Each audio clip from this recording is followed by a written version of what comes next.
Good morning, or for those of you who are joining us not on Eastern Standard Time, hello, good afternoon. I am Sarah Johnston, and I am the founder of an executive career branding firm, The Briefcase Coach. I help executives tell their stories on paper and in person, and I'm excited to be joining you this morning for my first ever LinkedIn Live, or at least my first ever hosted LinkedIn Live.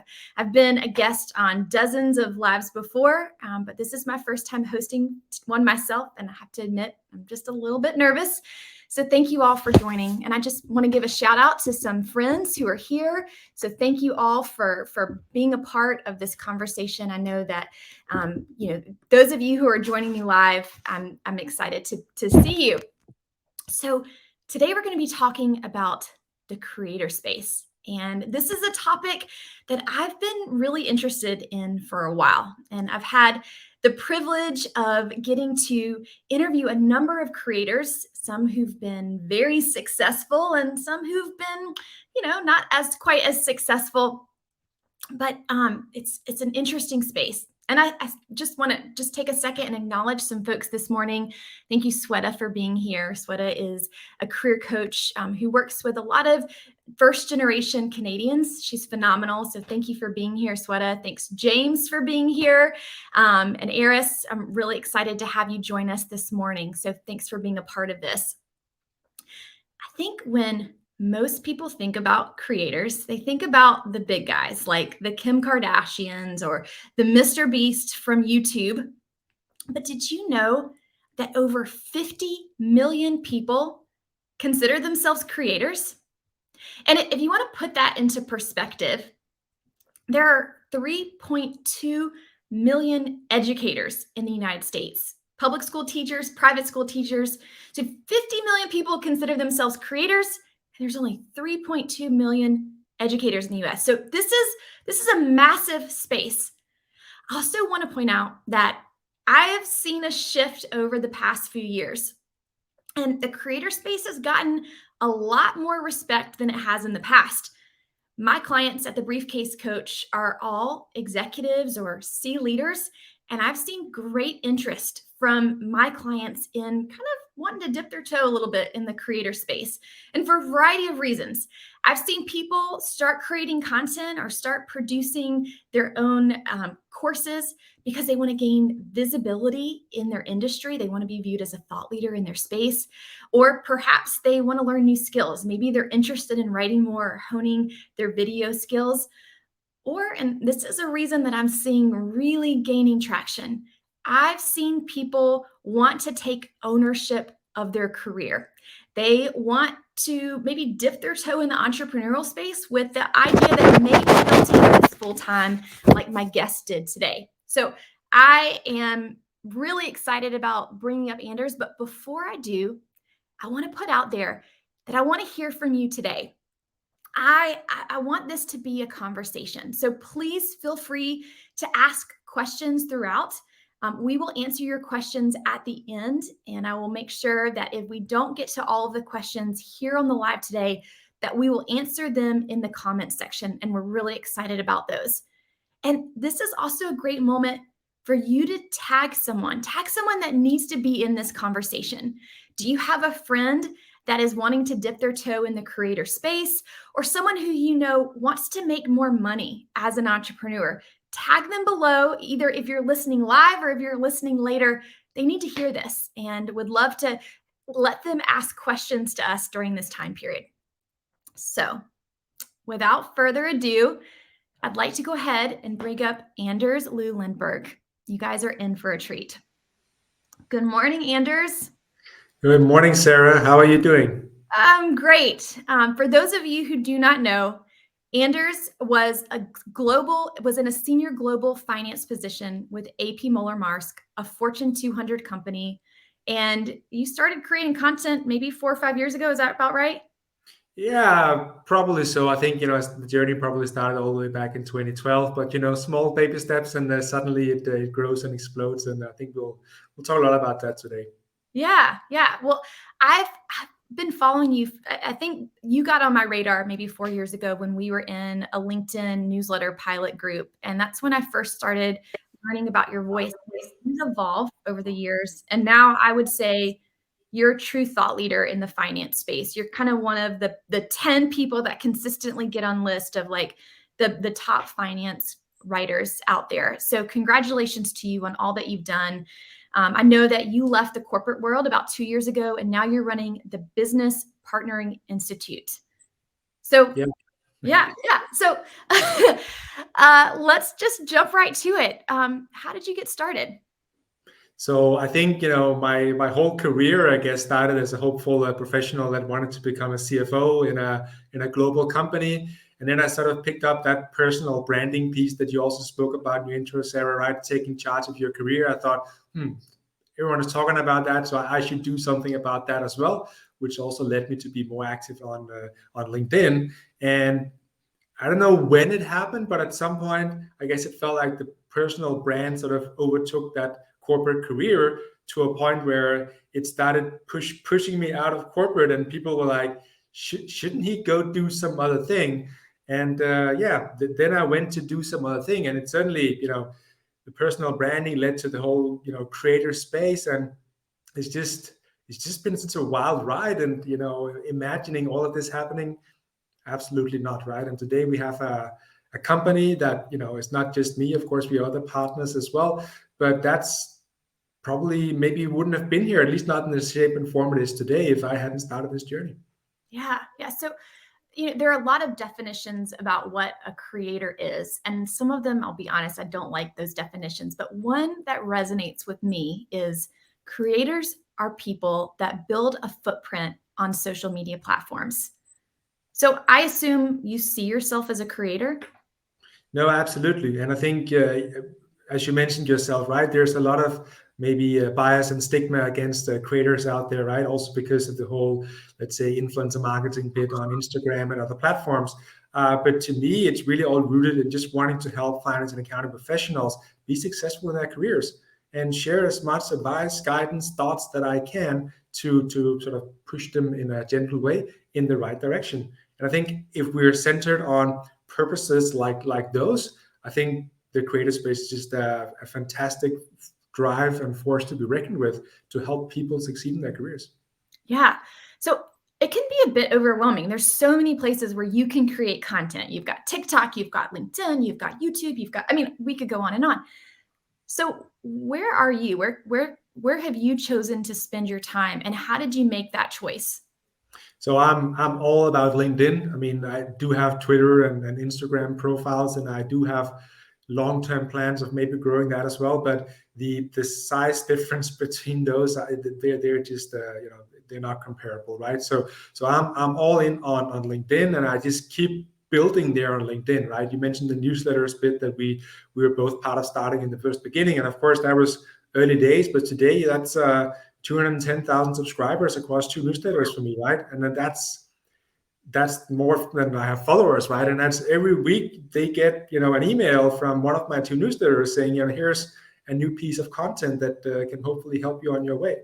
So it's all about LinkedIn, and I think we'll talk a bit more about LinkedIn later. But to me, LinkedIn, because the organic opportunities, they're just unparalleled. Maybe on TikTok they're also good. I'm not there, so I can't speak too much to it. But it's the organic opportunities that I'm chasing. If you have to pay to play, I'm out. Yeah, that's I feel the same way. Do you find that your audience is mostly based where you are in Denmark, or do you have an international audience? No, absolutely a global audience. I mean, my 2 biggest spaces are US and India. India, of course, because there's so many people, and US also because there's a lot of people there. A lot in Europe as well, of course, but it's really a global audience, and I see that every time I post content, from the different locations that come up, and that's just there's just such a privilege to be able to speak to the whole world from my profile. It really is. You mentioned at the beginning that when you first started out on this journey, it was more about just personal branding and just finding your voice. So I assume, and I don't want to put words in your mouth, that you never imagined you would be where you are today, right? No, absolutely. And I think, for most creators, at least if we go back a few years, their journey really just started with sharing their thoughts, and then someone sees what they share and think, hey, you should speak at our conference, or hey, can you write something for our website, and then start in those small steps there. I mean, 3 to 5 years ago, no one grew up and say, I want to be a creator. But today, everyone grows up and say, I want to be a creator, right? And it can be, of course, on different platforms as well. My son, who's 10 years old, right? We spent the whole summer holiday talking about a YouTube channel he wanted to start. So it's just, it's a legitimate career path now, right? But of course, you got to have something to share, something on your mind. Otherwise, it becomes a bit too fluffy, at least in my perspective. So let's talk money, because I think that's why most of the people here are tuned in. They want to hear, is this a pathway to profitability? And talk to me about how long it took for you to be profitable and for you to feel like this was a viable option. Yeah, so I sold my first content piece, if you can say like that, back in late 2017, and I sold that for €75 a piece. It was six content pieces, right? And back then, I had absolutely no idea what should I charge for something like this. So I thought, this is a side income stream for me, so I'm just gonna charge something that sort of, could be okay. And then I sort of got started.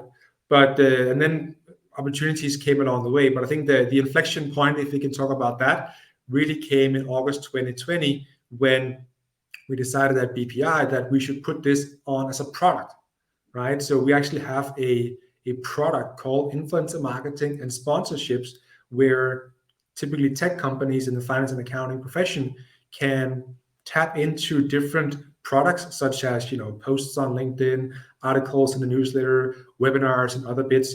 And there's described kind of what reach you can get, what you get from in terms of content, and of course the prices are listed there as well, right? So today I would charge more than 50 times what I charged back then, and so then you can easily make up the numbers and say that could be pretty profitable. And last year, in sheer revenue, we made more revenue on this product than I did when I was in my corporate career at the last step. So it's been a step-by-step journey, but really, when you put it on as a product, the whole conversation with potential clients in this space, it just changes, right? It's not like, hey, can you write something for us from our site? Yeah, maybe I can. You have to think about it all the time. But if it's on a product, you're like, hey, maybe Anders, we should work together. Sure, let's have a conversation. I'll take you through how we work with this, and here's how it works. Here are the prices, and so forth. So it's a lot more professional, right? And I think if it should be a career path, it also needs to be professionalized. Yeah, and I think that's kind of been your secret sauce, and where a lot of creators that I know are missing is they don't have those corporate partnerships. They are relying on they're kind of individual consumers who are paying for their courses or whatever. How did you go about developing these corporate relationships? Yeah, I think most of it is really inbound, right? So they see my content, they see the reach, and they want to sort of, let's say, get in on the action, if we can say, right? And then, of course, whenever you start doing that first campaign, do the first article that says sponsored by, it's marketing for the next one, and for the next one, and for the next one. And suddenly you're up with the big companies like SAP, for instance, that we ran a campaign with last year, and in principle are still working with. So I tried the outbound strategy at one point, but there's so many product marketing people in these tech companies that you never really know whom to reach out to. It's not like they all have global influencer marketing leads or anything like that. So it's a lot of inbound and being visible. And once you've gotten that first gig for a company, it's not just you getting money for it. It's just as much marketing to get the next gig. I would echo what you're saying. I found that when I was first starting out, I would reach out to people directly on LinkedIn and send them messages. Hey, I would love to write your resume.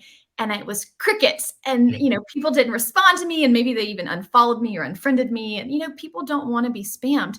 But when you do start creating content and start sharing and giving away all the, free bananas, if you will, then people will start coming to you. And now I don't do any selling. Basically, I'm like, no, you don't want to work with me. But I think there's real value in sharing your knowledge, sharing how you can help someone meet their problems, their pain points, and then letting them decide themselves if you're a good fit for their issues. No, absolutely. And I guess at least I call it content marketing. I'm not a marketing professional by trade, but it is what I do today. And the great thing, at least from my perspective, content marketing, it doesn't sell, it just sells. And what I mean with that is that you don't have to push it, right?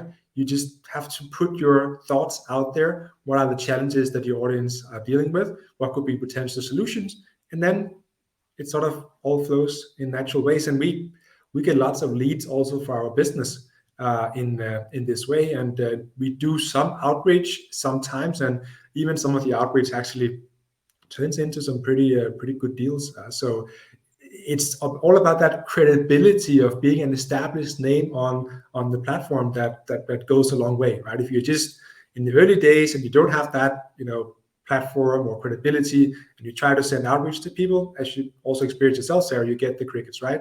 And it's tough, of course, but that's unfortunately the name of the game. You got to establish yourself first. We have a great question from Angel, and I'll just take it. She says, how would you compare the finance content creator landscape in 2020 to what it is in 2023? More reach, more diversity? How is it different or better? Yeah, so there's just a lot more creators. And of course, me being very active in this community, right? It's not like there's thousands and thousands of people in the finance space at least doing this. I sort of know all the names as well, and I've seen them move from their corporate career or just about moving from the corporate career into the creator space. And there, maybe some of them are doing courses, some of them are doing the content piece, and I'm just really trying to, push them behind the scenes to say, go in this direction. You have built a great platform. Now you have 30,000 followers. I mean, that's more than I had when I started. So you should be able to actually make something of it. And I think that goes for all the professions out there, right? I mean, if you are a creator with 10,000 followers, I think you can start this, right? So don't be shy about saying, I'm a creator and I actually need to get paid for creating, because it is a valuable product that people put out. I read an interesting article a couple of years ago, and they talked about the multi-SKU creator and how, sometimes there was this trend of people who were writers who moved from their W-2 writing gig to starting a Substack. And they got a number of people who subscribed to their Substack and they were really successful. But then you have to look towards what's new and next. And then you maybe start adding courses, and then you start, adding business partnerships, or maybe all the things. So where do you see the multi-SKU creator model going? What do you think are future SKUs that people might be adding to their creator portfolio for revenue gen? Yeah, so there's no doubt about that. If you're doing creator full time, right, you need to build multiple income streams. I think it's really all about somehow tapping into a subscriber model, right? Once you have the subscribers, you can do almost anything, right? So of course, in my world, I only have the subscribers on LinkedIn, so it's more LinkedIn's property than it's my property, right? Whereas if you had a private newsletter, you would probably have more, let's say, ownership of that subscriber base. But then I turn that subscriber base into sponsored content, for instance, right? And I haven't heard any negative voices on that. So I think build that subscriber base wherever it makes sense for you to have it, and then there's tons of products or SKUs that you can build on top of it. It of course all goes to the expertise, right? So courses can be great if you actually know how to, let's say, create a good course, and if you're good on screen, if it's e-learning or something like that, you really need to play to your strengths. And by all means, we can't have strengths everywhere, right? Yeah. Well, thank you for that. And you've been doing this for, like we said, at least 5 years, and that in creator years is dog years. I think, every year that you're a creator, it's hard. It's hard work to reinvent yourself and constantly learn and create. What advice would you give to a new creator just starting out on this journey? I think it's all about finding a niche. I mean, general topics like, marketing or recruitment or career, I mean, they're covered by people like you, Sarah, right? So it's tough to get your voice within that. So you really have to find a niche in there, because they are there. And I'm both in a niche myself of what we call business partnering, which is a concept that finance people need to become better at. And that's why we've built the whole business to do that. But I also speak more broadly on trends in finance and accounting, and I can allow myself to do that because I've built quite a big following in this space, right? But if you're new coming in, you gotta find that niche. Otherwise, it's gonna be a tough time finding your voice. But then when you sort of build, and I don't know what the number is, but a good, decent sized following, you can maybe branch out, right? But you got to be known for something before you can branch out. If you come and talk about everything, people will see you as noise. I completely agree. I think a big mistake a lot of new creators make is that they try to cover too many topics and they try to be known for so many things. But if you really hone in and you speak directly to your target audience and you think about who that person is that you're writing to as you type out what you're saying or as you speak on video, it's going to resonate a lot more. Now, I've got a great question from Shelly here. And for those of you who don't know Shelly, y'all should follow her. She's a friend in the career space, and she's one of the best interview coaches out there. She's asking, are some people better suited for being creators than others? What skills do you think that help someone excel? So you got to be able to write copy, right? I mean, if you can't write, at least if you're on LinkedIn, for instance, right, then it's gonna be tough, because you gotta write text that actually catch the audience. Of course, if you're on YouTube, you got to be able to not just be on camera, but also be able to do all the editing and all that stuff, right? So you got to have some of the core skills that really work well on the platform. And LinkedIn, it's about copy. It's about let's call it infographics, or these small document content pieces. So you got to be able to do some sort of graphic design, or at least find people that can do this for you, because you can be the best expert at something, but you cannot communicate that in a way that resonates with the platform, you're going to have a tough time, right? So those would at least be some of the skills that I'll be looking at for LinkedIn, if nothing else. Well, speaking of LinkedIn, I always love talking about LinkedIn with other creators. And you are someone who, again, is thoughtful, and you are not a fluffy content creator. There's a lot of folks who, sacrifice quality just for likes or just for engagement. And I've never seen you do that. And that's one of the reasons I really respect and admire the way that you've built your brand. But let's talk a little bit about the algorithm. I've noticed that the algorithm is giving preference right now to people who post selfies or, just glamour shots. And that has never felt authentic to me, and not something that I have really wanted to do. But I've noticed that you're not posting bathroom selfies either, but you do a lot of slide sharing. Does that work for you?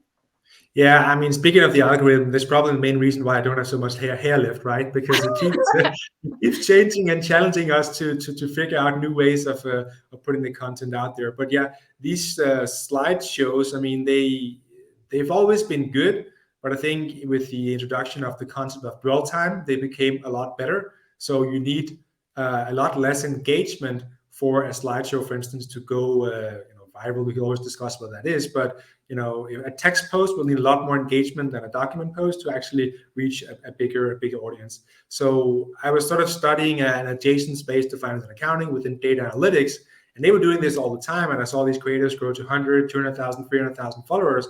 And I was thinking to myself, well, we could do the same in finance and accounting. So we started doing that.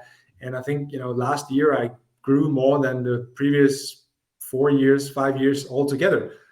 So it's definitely been a successful growth path, but I'm also getting to the point now where I clearly see that we need to raise both the quality of what we do, but also our own production of what we do, because we have all the thought leadership we need to put out all these perspectives, instead of only, or at least in large volumes, sharing other people's content. And not that I wouldn't share other people's content, but I think, you get to a point where, hey, now I'm looking to Anders and say, Anders, show me what you got, and not just share some random stuff that you found on the internet, even though of course on the copy you can put your own perspective on it. So I think that's where we are going. We're constantly trying to raise quality and keep building so that we sort of keep ahead of everything else that's coming. I'm doing something similar. I recognize that a lot of times we get in an echo chamber and we're all repeating the same things that everybody else is saying. And I'm trying to use the audience and the platform that I have to generate my own insights and to share new knowledge that maybe people aren't seeing in other spaces. And I think that creators who can do this and do this well are going to really succeed in the future. One thing I want to mention and just bring up for those of you who didn't understand what Anders said, he said dwell time, and dwell time is an algorithm hack right now. And what that means is that if you can get someone to stay on your post and linger on your post for a longer period of time, the algorithm views that as a sign that the content is quality. And so when you have a slide, people have to just scroll through that slide. So that increases the dwell time, the length that someone is on your post. And that's another reason that sometimes people do long form post, because with a long form post, someone has to scroll and that gets more engagement. So those are two quick little hacks for you. Speaking of hacks, Anders, what is your biggest LinkedIn growth hack? I know it sounds a bit boring, Sarah, but I think my biggest hack is consistency. Mm-hmm. Right? I mean, you gotta show up consistently, and if you call yourself a creator, I would say every day, right? And new creators, that's what they typically struggle with. People that maybe have their own businesses and think, hey, LinkedIn should be great for marketing. I see a lot of people get great leads and make good deals from there. I should do this as well. And then maybe they post once a week for 8 weeks, which is a good starting cadence. But then they don't see the leads come in and like, okay, it probably doesn't work. Right? But it's consistency over a long period of time. As you said, I started many years ago, and for the first many years, I wasn't selling anything. I wasn't trying to sell anything. And now, of course, I'm the chief commercial officer, if we call it like that, in our company. So I'm responsible for driving the sales, but I'm still not selling. It's really it's the content marketing bit we talked about before, right? It's people reaching out. It can be people that I've been connected with for a long time, but never had any dialogue with, and say, now we have that issue that you've been talking about. Maybe you can help us. Yeah. Well, I know that we are running out of time, but I want to take some questions from the audience. So I have Russ Johns here. He's my producer behind the scenes. Russ, thanks. You've been amazing. I just want to give you a shout out. Russ is going to select a couple questions and post them on the screen for us to answer right now. So thanks for that, Russ. Sweta has a question. She says, how do you drive traffic for sales on content with CTA, calls to action?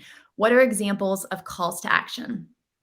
It really depends on what you're selling, I would say, right? So if you're selling, for instance, an online course where you don't need to be a part of it yourself, I mean, you would have to sort of, direct people to the link in the comments or the link in the post and say, go here if you want to know more, learn more. I think it's as simple as that. For us, though, we would add this at the bottom. You've probably start seeing a lot of creators saying, hey, I'm this person, I work for that, and here's what we do. Reach out if anything, right? So you have sort of like this personal signature at the bottom. But almost all the leads and deals that we have and closed from coming in from LinkedIn has been from people that basically write and say, hey, Anders, I've been following you for a few years. I really like your content. Now we're in this situation, la, la, la, la. Maybe you can help us. And then we jump on a call. It's really, that's how it happens. It's rarely where I say, hey, I'm going to post something and then 5 people are writing to me, hey, Anders, help us with this. But again, it really depends on what you're selling. Do you have one of those CDAs at the bottom of your content that you're sharing, like, hey, I'm Anders, this is what I do, follow me? Do you know what I'm talking about? You might be frozen. I will answer the question. I will say that I do not have that. I have not found it to be super successful. And I instead put a comment on my post where I invite people to subscribe to my newsletter. And that does work occasionally. And I am able to drive traffic for my newsletter. I am not putting that CTA in the main body of my post. But I am seeing that some people are doing that. Looks like you're back now and you're not frozen. And I've got a question from Virginia. And I'll just say, for those of you who don't know Virginia, I'd give her a follow. She's been a mentor of mine and someone who I just love and appreciate in the career space. And she's asking, what is more effective in terms of impacting dwell, slides or long form? Do you have any thoughts on this? It slides all the way for me, at least. I think the long form, it works sometimes. Sometimes you can get that boost that you're looking for, but most often the slides is, and it can seem even a bit lazy, but it's the easy way to sort of peak the dwell time. Of course, you should still share interesting content, and the copy should still be good, but the slides are definitely what's driving the most well. Well, it looks like we have time for one more question. So does anybody have another question for Anders? One more? Well, I will leave it. Okay.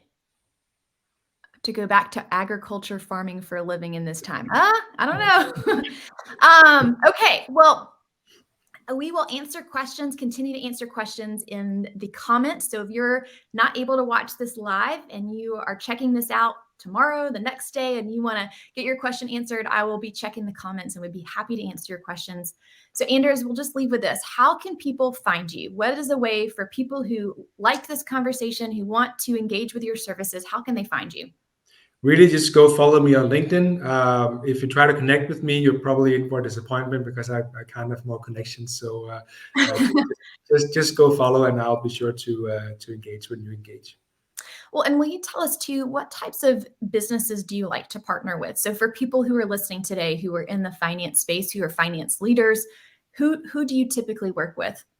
Well, so in the creative space, we work with technology companies for the finance function, right? So it could be in principle anything from QuickBooks to SAP, right? Brands that want to either drive more leads or get more brand awareness if they're young brands. And in our business, we work really with the finance function, the office of the CFO, helping them to increase the influence that they have in the company. So it's a lot about the soft skills. And that's also why we deal with people and organization, and the tech companies that deal with technology and sometimes a bit of process. So it's a match made in heaven that we can make here. And I know it's not the same for all creators that necessarily fit exactly like that.